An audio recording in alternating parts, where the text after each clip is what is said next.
Boss, pwede magtanong kapag ba pataas, ano dapat gamitin? Dapat ba naka-low gear or ililipat ko ng medium or high gear? Ano po malakas makapagpainit ng controller?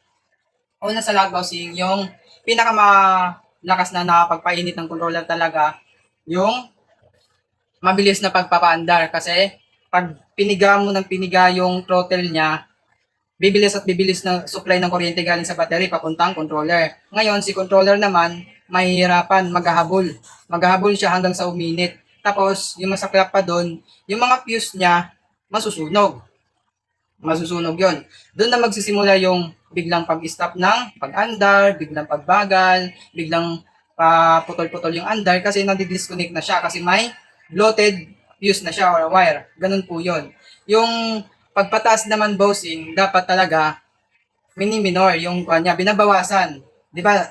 Medium to medium to high or 1 to 3, 'di ba? Ang gagawin mo, i-back mo sa 1 pagpaakyat tapos alalay lang yung piga.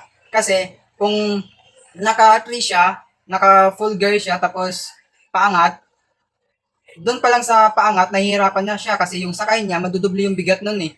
So, ang nangyayari na overload.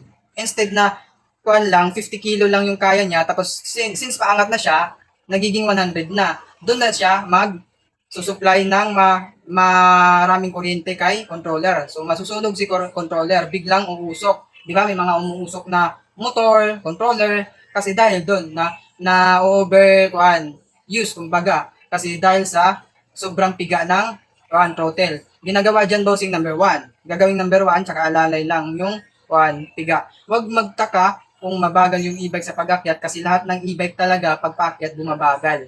Ganun po yung kasi hindi naman siya gaya ng ibang sasakyan na gasoline yung ginagamit na kapag pinersa mo yung piga umaandar kasi makina siya eh. Malaki yung makina nun eh.